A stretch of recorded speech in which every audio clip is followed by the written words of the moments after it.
Berjumpa lagi dalam permenungan kita edisi Rabu 25 Agustus 2021 dalam pekan ke-21 masa biasa. Bacaan-bacaan liturgi hari ini, bacaan yang pertama dari surat pertama Rasul Paulus kepada jemaat di Tesalonika bab 2 ayat 9 sampai 13 dan bacaan Injil dari Injil Matius bab 23 ayat 27 sampai 32. Yesus dalam bacaan Injil hari ini masih mengkritisi cara hidup orang-orang Farisi dan ahli-ahli Taurat.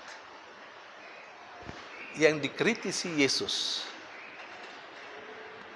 menurut bacaan Injil hari ini adalah sikap hidup orang-orang Farisi dan ahli-ahli Taurat yang ambigui,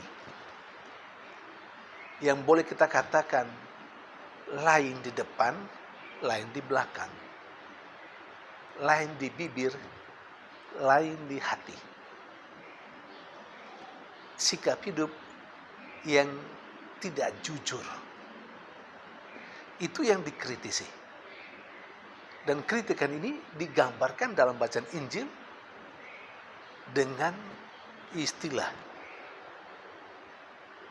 kehidupan orang Farisi dan ahli Taurat seperti kubur yang di luarnya putih bersih, tetapi di dalamnya penuh dengan tulang belulang dan kotoran.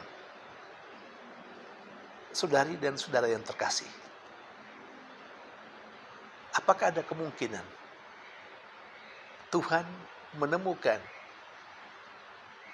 semangat hidup orang Farisi dan ahli Taurat yang dikritisi itu di dalam diri kita, di dalam diri saya, dan di dalam diri Anda sekalian? Semoga Tuhan menemukan dalam diri kita cara hidup yang berbeda dengan yang dikritisi oleh Tuhan sendiri, oleh Yesus, atas cara hidup orang Farisi dan ahli Taurat seperti yang diceritakan dalam bacaan Injil hari ini. Sementara dalam bacaan yang pertama, Rasul Paulus memberi kesaksian selain tentang dirinya yang selama berkarya melaksanakan karya perutusan dan pewartaan di tengah jemaat di Tesalonika, tidak pernah membuat jemaat Tesalonika terbeban dengan kehadirannya.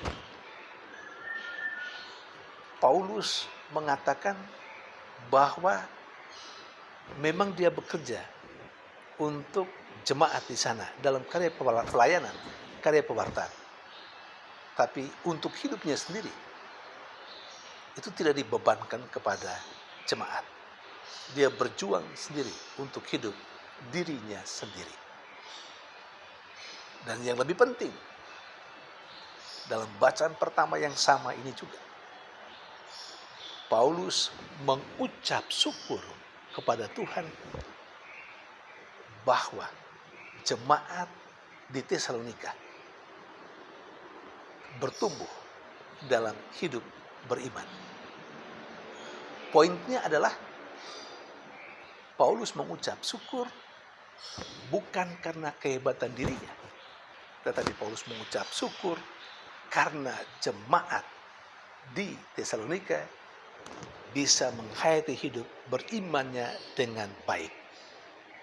Paulus mengucap syukur kepada Allah bahwa orang lain, jemaat di Tesalonika, bisa hebat, bisa bertumbuh sekali lagi dalam kehidupan beriman. Saudari dan saudara terkasih, biasanya orang bersyukur atas apa yang ada di dalam dirinya, bersyukur atas keberhasilannya, bersyukur atas apa yang baik yang sudah dialami. Pada umumnya, orang agaknya sulit mengucap syukur bahwa orang lain yang ada di sekitarnya lebih hebat dari dia. Rasanya agak sulit orang mengucap syukur bahwa sesamanya, bisnisnya, usahanya lebih berkembang dari dia. Yang biasa juga yang terjadi adalah bukan ucapan syukur atas orang lain yang lebih berkembang, lebih hebat dari dirinya, tetapi merasa iri, bahkan sampai pada kebencian bahwa orang lain lebih hebat dari dirinya. Kita belajar dari Rasul Paulus, mengucap syukur tidak pertama-tama kehebatan diri, tapi mengucap syukur bahwa jemaat yang dia bimbing, orang lain di luar dirinya bisa menjadi lebih hebat, lebih baik, terutama dalam kehidupan beriman.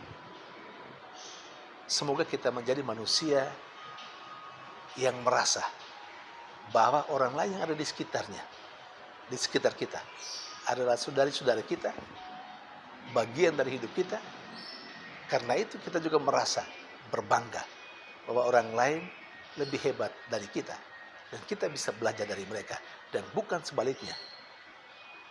Kehebatan orang lain menumbuhkan dalam diri kita rasa benci dan rasa iri yang tidak berguna dan tidak wajar. Tuhan memberkati.